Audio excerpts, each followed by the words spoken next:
I work in the ICU and I have some comments on residents. And I know they get a lot of commentary and people feel however they feel about residents, but this is how I feel about the residents. I feel bad for them, especially night shift. And I'll tell you why I feel bad for residents.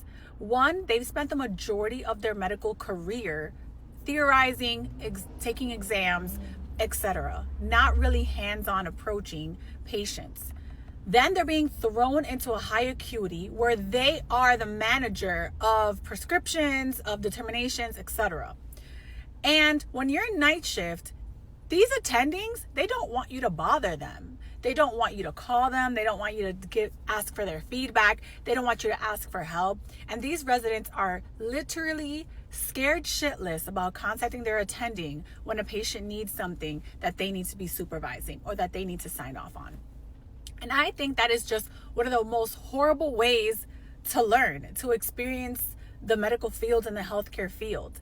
And honestly, I feel like me and the other nurses, like, we are constantly providing feedback, providing alternatives, providing critical thinking to the residents because they're so overwhelmed with trying to figure out what the best approach would be, that they heavily rely on our expertise to determine based on what we've seen, what we've experienced, and what those outcomes have been.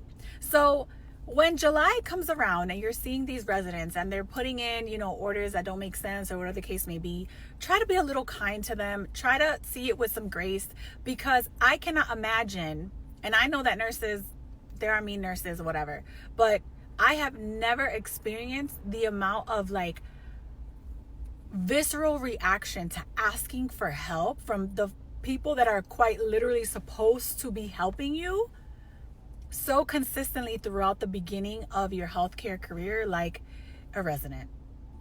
I feel bad for them. If you're a resident, I feel bad for you. And also, I hope that you have a supportive system.